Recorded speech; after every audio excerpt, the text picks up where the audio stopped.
Hello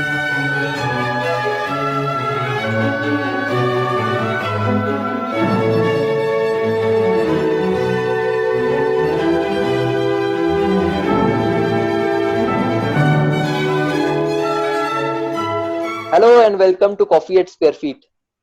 Today we are in a conversation with architect Raj Prajapati. Raj sir has been an architect for 26 plus years and इन्होंने 50 plus hospitals design किए हैं छत्तीसगढ़ में. इनके सबसे mega projects में से आता है रामकृष्ण केयर हॉस्पिटल जो कि पचपेड़ी नाका में ही है. Welcome Raj sir, it's an honour to have you over here. And Raj sir is an architect and आज हम खाली आर्किटेक्चरल फील्ड के बारे में जानेंगे राज सर से. सर, रायपुर के एनवायरनमेंट के हिसाब से कुछ आर्किटेक्चरल स्पेसिफिक फैक्टर्स होते हैं जो आप लोग मतलब ध्यान में रखते हैं व्हाइल डिजाइनिंग एनीथिंग यहाँ के क्लाइमेट को लेके? एनवायरनमेंट के हिसाब से तो बहुत सारे फैक्टर्स रहते हैं. Climate is one of them which effects very much. Architectural specific factors में जैसे हमारे यहाँ छत्तीसगढ़ का क्लाइमेट है जिसको अपन हॉट ड्राई क्लाइमेट बोलते हैं. टेम्परेचर भी समर में बहुत ज्यादा यानी 48 डिग्रीज के ऊपर भी चला जाता है. विंड डायरेक्शन यहाँ predominant north east to south west है. सोशल फैक्टर्स जो इसमें इफेक्ट करते हैं वो बेसिकली रीजनल फैक्टर्स है, क्योंकि छत्तीसगढ़ जैसे अपन जानते हैं ये अभी नया स्टेट है. रायपुर नई एक कैपिटल बनी हुई है. तो यहाँ पर मिनरल्स एंड रिसोर्सेज अबंडेंस में है, इलेक्ट्रिसिटी अबंडेंस में है. तो नेशनल प्लेटफॉर्म पे छत्तीसगढ़ अपना एक अलग अहमियत रखता है. ऐसी जगह पे जब अपन छत्तीसगढ़ में चारों तरफ नजर डालते हैं तो हमारे यहाँ low income group, middle income group काफी है, हायर इनकम ग्रुप के अलावा.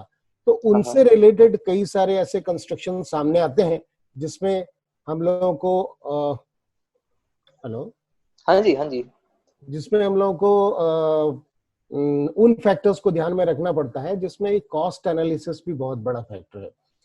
बिकॉज क्लाइमेट को अगर अपन अलग एक रख देते हैं तो अभी जैसे हम पूरे इंडिया में भी देख रहे हैं, वर्ल्ड में भी एक ग्लोबल वार्मिंग भी एक इशू है. तो क्लाइमेट के ये सारे जो फैक्टर्स हैं ये बहुत ज्यादा इफेक्ट करते हैं. और इसमें क्या है कि एक ग्रीन हाउस जो आर्किटेक्चर है उसका इन्वॉल्वमेंट पूरे समझ लीजिए वर्ल्ड के अंदर काफी एक्सटेंसिवली हो रहा है. रिसर्चर्स भी बोलते हैं कि ग्रीन रूफ टेक्नोलॉजीज को हम लोगों को प्रोपगेट करना चाहिए. और इसके अलावा और भी फैक्टर्स एनवायरनमेंट में इफेक्ट करते हैं, that is socio economic factor जो हम इवन बात कर रहे थे, क्योंकि नया कैपिटल है, पॉपुलेशन भी ज्यादा है. और बड़ी बात यह है कि नए कैपिटल के बाद बाहर से कई सारी पॉपुलेशन माइग्रेट होती है सिटी के अंदर आने के लिए. बिल्कुल.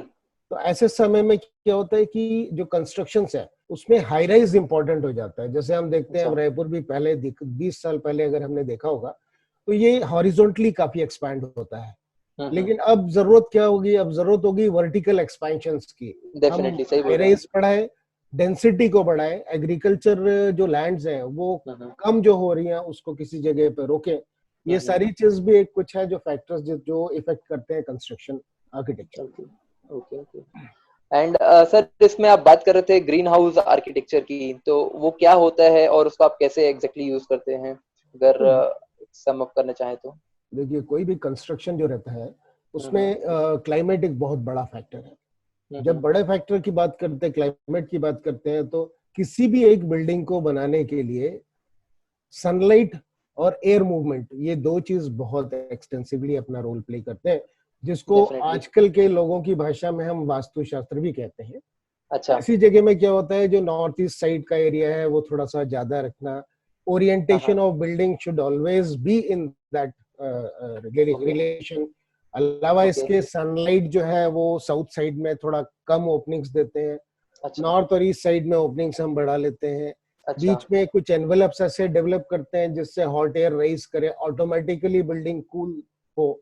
कुछ मटेरियल्स ऐसे लोकल अवेलेबल मटेरियल्स यूज किए जाने चाहिए जिससे एक तरह से बिल्डिंग जो है वो कॉस्ट वाइज भी सस्टेन करे. और दूसरी चीज ये है कि जो यहाँ का हॉट ह्यूमिड क्लाइमेट है उस फैक्टर्स को, जो सनलाइट जो समर के टाइम यहाँ बहुत ज्यादा गर्मी पड़ती है उसके कारण भी एक कूल एनवेलप बने.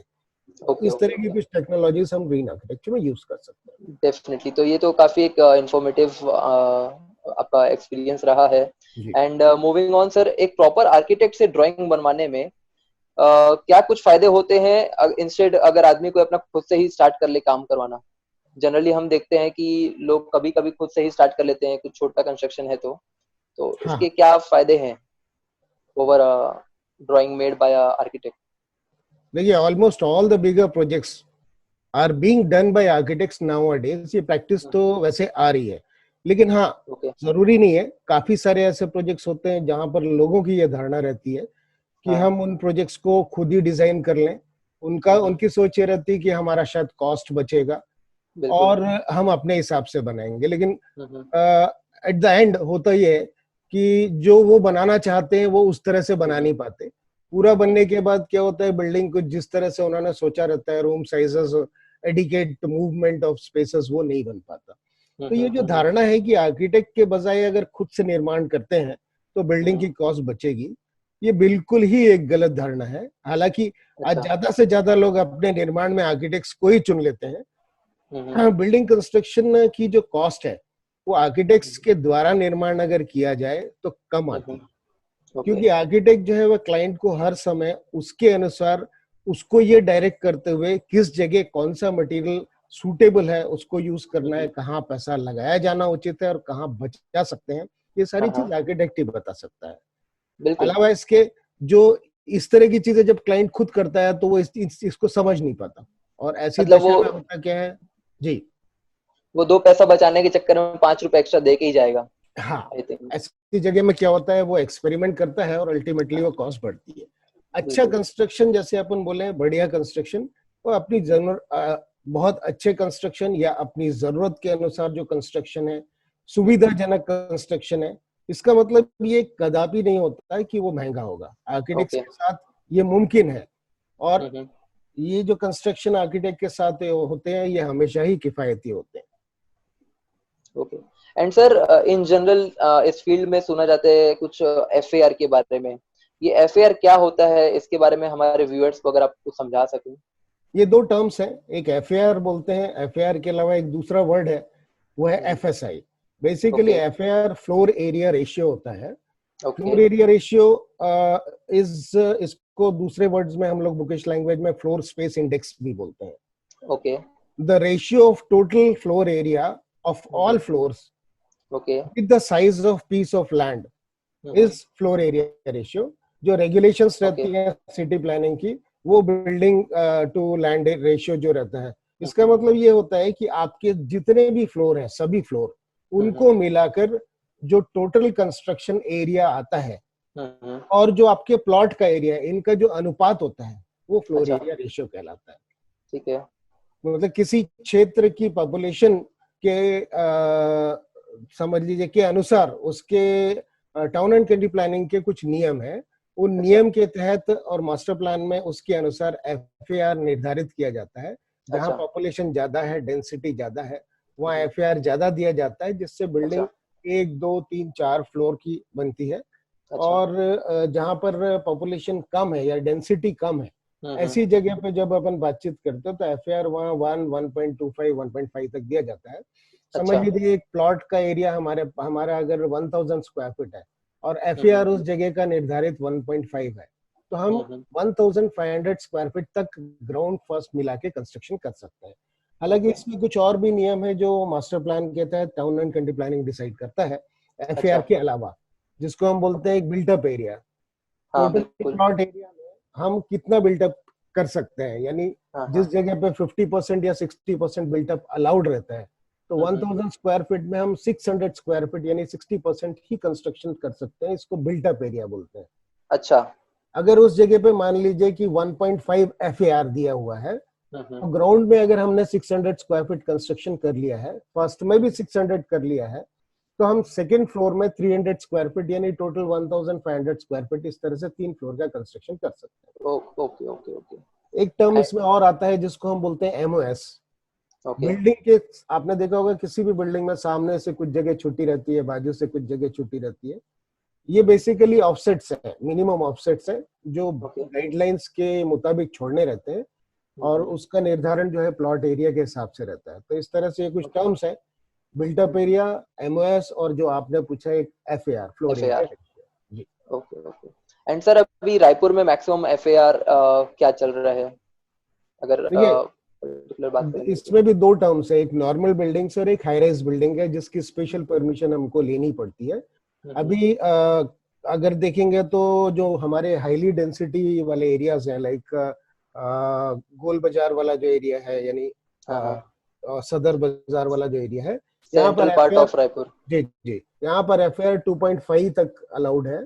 और इसके अलावा कुछ स्पेशल कंडीशन रहती है जब हाई राइज की परमिशन हम लोगों को निकल रही रहती है, या किसी एक टाउनशिप का प्रोजेक्ट रहता है, वहां हम कुछ स्पेशल प्लॉट के लिए अगर अप्लाई करें तो हमको एफआईआर वहां 3.5 तक भी मिलता है।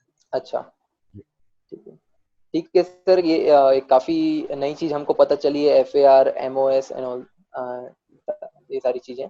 इसके अलावा सर, क्योंकि आपने इतने सारे हॉस्पिटल्स डिजाइन किए हैं, तो क्या एक इम्पोर्टेंट फैक्टर्स होते हैं व्हाइल डिजाइनिंग अ हॉस्पिटल?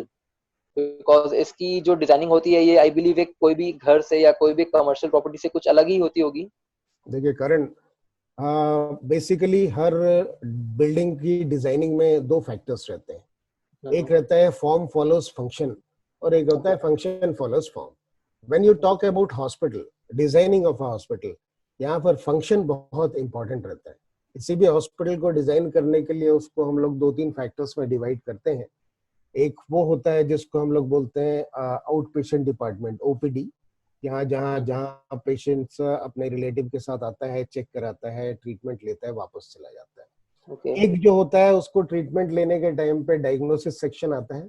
डायग्नोसिस के बाद उसको आइदर ट्रीटमेंट देके घर भेज देना है, या वो क्रिटिकल है उसको डायग्नोसिस के बाद एडमिट करना है। जब ये एडमिट करने की बात आती है तो दूसरा डिपार्टमेंट जो ओपन होता है उसको बोलते हैं आईपीडी, इन पेशेंट डिपार्टमेंट। और इन पेशेंट डिपार्टमेंट में आप जैसे जनरल वार्ड, प्राइवेट वार्ड्स, ये तो देखते हैं, ये इन पेशेंट डिपार्टमेंट्स रहते हैं। तो एक ओपीडी हो गया, एक डायग्नोसिस हो गया, और एक इन पेशेंट्स हो गया। और इस बीच में एक पूरा का पूरा एक एरिया रहता है जिसको हम लोग बोलते हैं operation theatre and ICU area. बिल्कुल, जिस पेशेंट को उसकी आवश्यकता रहती है, ऑपरेट करते हैं, उसको आईसीयू में लेते हैं। तो इस तरह से 3-4 फैक्टर हैं। डिजाइनिंग की जहां तक बातचीत करें हॉस्पिटल की, तो यूं समझ लीजिए कि वैसे तो छत्तीसगढ़ में काफी सारे हॉस्पिटल है, रायपुर में मैक्सिमम हॉस्पिटल है, बट जब कभी बड़े किसी हॉस्पिटल को डिजाइन करने की बात आती है तो एक तरह से ओपन एरियाज, मूवमेंट, जो doctors, patient, relatives and inner staff, इनके जो मूवमेंट्स है उनको खास तौर पे ध्यान करके उस हिसाब से पूरा एक डायग्राम, फ्लो डायग्राम बनता है, जिसके हिसाब से, जिसके मुताबिक हम एक हॉस्पिटल का निर्माण करते हैं। Okay okay okay. So this was also very informative कि एक नई बात पता चली है हॉस्पिटल कैसे डिजाइन किया जाए। तो उम्मीद करता हूँ हमारे व्यूअर्स को ये डेफिनेटली कभी ना कभी हेल्प करेगा। आपने जिस तरीके से FAR को बताया है, जिस तरीके से आपने एनवायरनमेंट से रिलेटेड आर्किटेक्चर को बताया है, I am sure it is gonna be helpful. So thank you all for viewing this episode, and thank you Raj sir for participating in Coffee at Square Feet. It was an honor. Thank you, Puru. It was an honor for me also. At this lockdown location, I had a very good discussion with you, and I feel like this will be helpful for others also. Thank you very much. Definitely, sir. Bye bye everyone. We'll meet up next very soon. Okay, thank you.